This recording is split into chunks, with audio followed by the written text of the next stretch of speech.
So, if I were to tell you now that I'm about to give a talk on a philosophical topic of considerable antiquity and considerable contemporary interest, for example, the problem of consciousness, this is the sort of thing that might happen. I'd tell you that the main issue is trying to understand how our conscious experience of the world, which all of you are individual centres of experience at this very moment, how that relates to what's going on in the physical world, and most particularly our brains. And I could say that this is something which is of importance, great importance now, given the development of new technologies in artificial intelligence, which could change our way of life. But I could say all this stuff, and you'd still be thinking to yourself, why is he holding that saxophone? Is he going to play it? Can he play it? Well, actually, I am.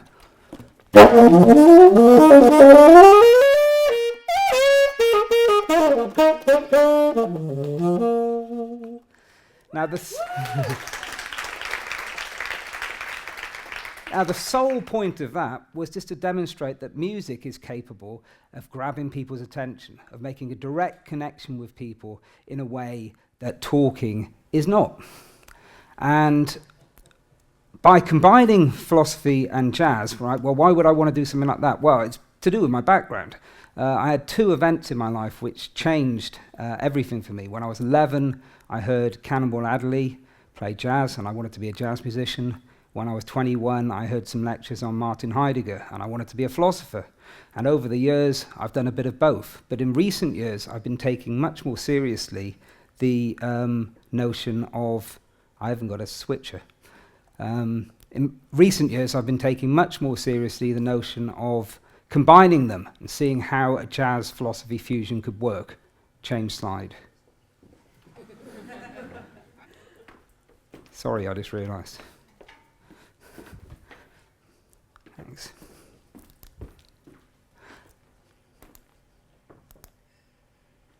Over the years, I've tried to mix philosophy with the jazz on a number of different albums, tried to get it involved in some way.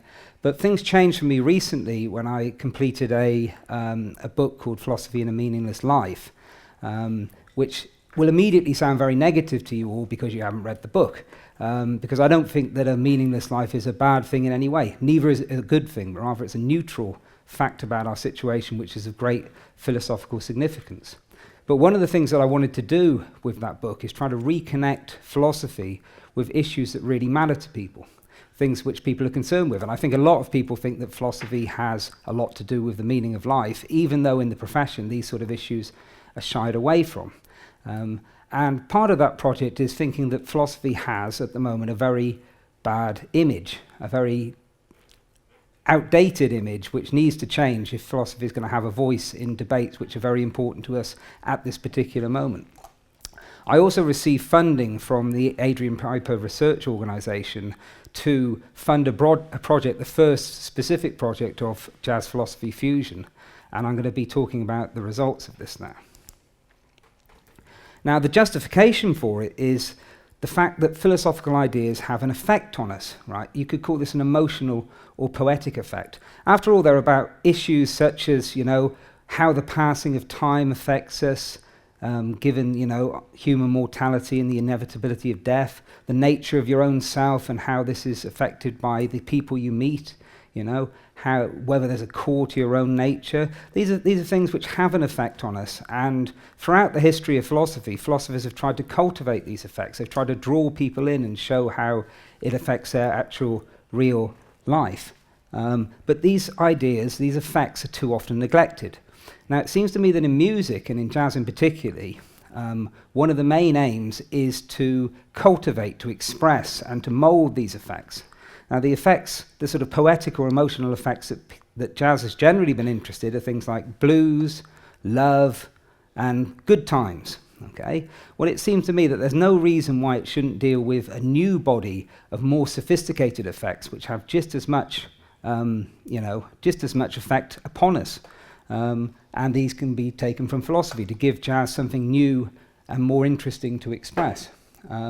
Also, it seems that the fusion is particularly apt because philosophy is an area which can be combined with anything. You can have philosophy of mathematics, history, paleontology, even wine and sport, you know. Whereas jazz has been mixed with rock music, classical music, all sorts of things.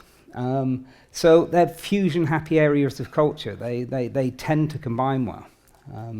And the result has been this album which has come out earlier this year, Jazz Philosophy Fusion, and I'm now going to be talking about some of the tracks on it. So the first extract I'm going to play you is from a track called Teletransportation.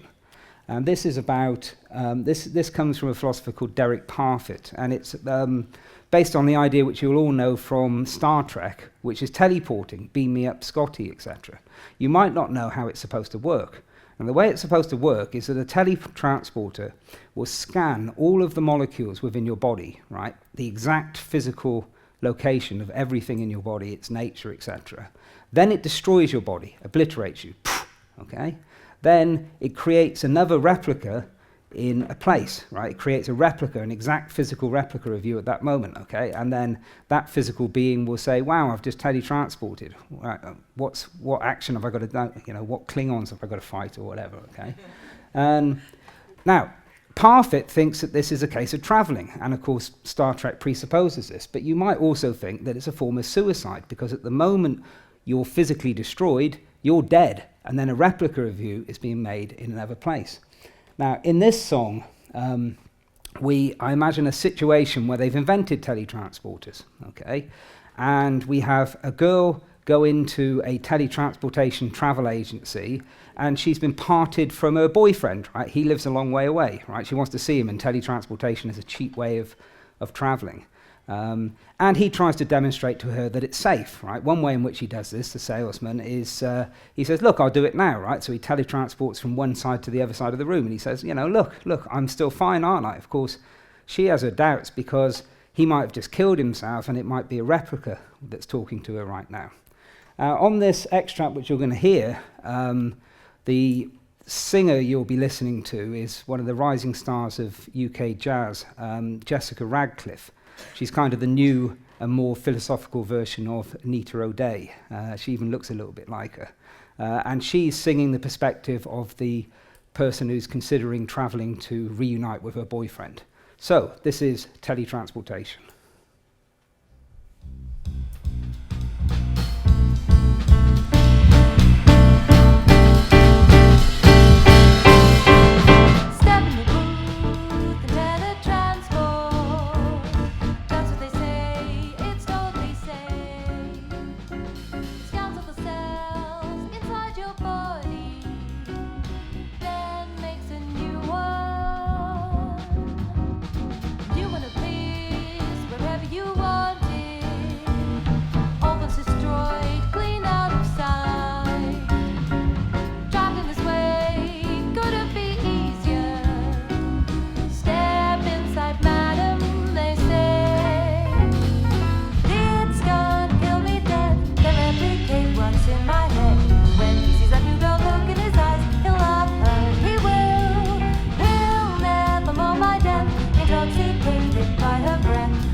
Says at the end, I'm not teletransporting, I think I'll take a plane. I think I agree with her. Yeah. See, it works, right? Don't you think? You know, you wouldn't think it could, but it works. It's kind of taken me half my life to make that work. Okay. The second extract I'm going to play is called Dream, Death and the South, and this is based on a book of that name by the philosopher J.J. Valberg, an American philosopher who's one of my teachers. And it's an amazing book with a very sort of ethereal mood, very full of these emotional, poetic effects I'm talking about. And one of the thought experiments in that book is to try and explain the way that we think about consciousness. And Valberg imagines, imagine a situation, imagine you're currently dreaming, imagine this is your dream, you're dreaming of being in this room at this very moment. And a piece of string extends from your finger, a magical piece of string, right? Okay, and that piece of string could connect with anything within the room, okay? But it could also fly off to the moon, right? Okay, the string could connect you to the moon, or it could connect you to a distant planet. It could connect you with anything within the space and the time of the dream. But the interesting thought is that it couldn't connect you with something outside of the dream, okay? In the real world, where you were lying fast asleep on your bed dreaming, right? The string couldn't go from your finger and then connect with the pillow of your actual real bed. Now, what Valberg concludes from this is that we think of consciousness as what he calls a horizon or a context, something within which the world appears, right? And this has some major consequences. And one of these consequences is that anything which you can be aware of won't be the mind, it'll be rather something which is within the mind. Hence he says, all you can ever find is the world. So this is dream, death, and the self.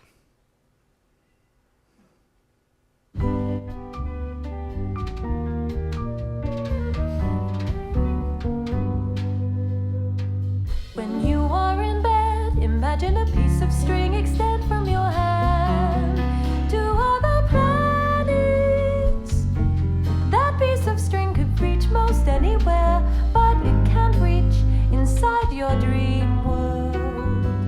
That place is safe from all of space and time. Outside it, inside that special inner private place, the human race lives in a horizon. You can seek, you can reach the peak, but darling, you'll only find the wall. If you strive, then you'll stay alive, but darling, you'll only find the wall. There are others, your human brothers, but they're outside your mind. You can seek, you can reach the peak, but darling, you'll only find the wall. Impossible facts are leading us upwards to the heavens above. Inside my own mind, a mind containing everything that's real. I'm what I feel, but not your feelings. I am alone, but I know you're alone. Just like me, these feelings can come stealing in the night, give you a fright, thinking about dying. You can seek, you can reach the peak, but darling, you'll only find the wall.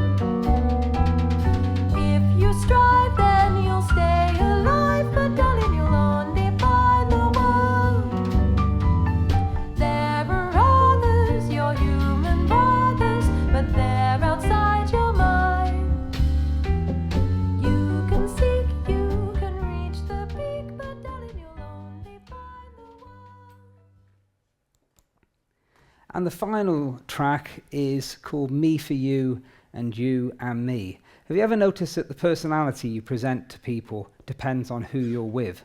For instance, you wouldn't act the same to your mum and dad as you might to your partner. You wouldn't act in the same way to your partner as you would to your boss. If you were to meet the Queen, you wouldn't act in the same way towards your boss as you would to the Queen, unless, of course, your boss was the Queen. And we have to present these various different faces in order to survive. It makes life possible. It would be inappropriate if we didn't. But it makes you wonder whether there's any core to those personalities you project which is actually you. And in this song, we imagine this rather aggressive businesswoman going through meeting various different people and acting rather differently. And in this extract, you're going to hear actress Sonia Morgenstern, the other vocalist from Continuum of Selves.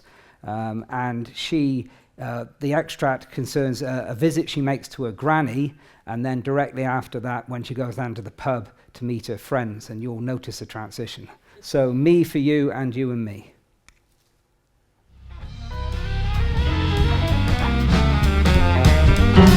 Hi, Granny! You're looking well. You like my dress? Oh, thank you. I bought it from this little boutique that's just opened up near my work. Yes, I was so sorry to hear about poor Marjorie.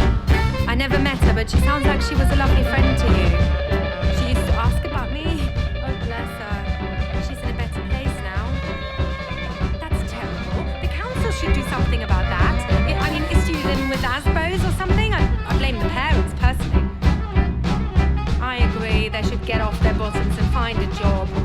There are jobs out there, and it's only laziness holding them back. If I ever lost my job, I wouldn't rest until I found another one. I'd do anything, I just wouldn't stop, you know I wouldn't. I'm not sure about that, Granny. They've changed since the war.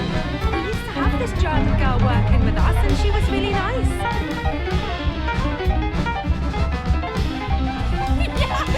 Seriously, believe me, I know.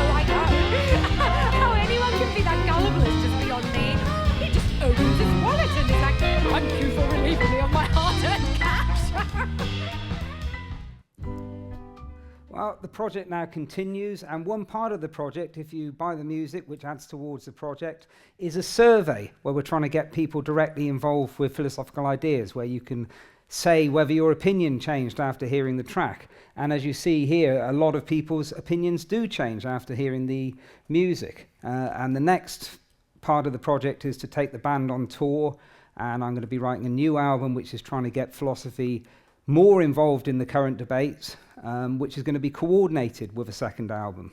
The aims of the project generally are artistic, but it's also to publicize philosophical ideas, get people thinking about them, and try and move philosophers' image away from pipes and slippers. If I can combine them in those ways, right? If I can get people thinking about these ideas and get philosophy into public debates, and believe me, it's never been more important for it to be involved in public debates, given what's going on at the moment, whilst pursuing my other ambitions by, using jazz, then that would be perfect for me. Thank you.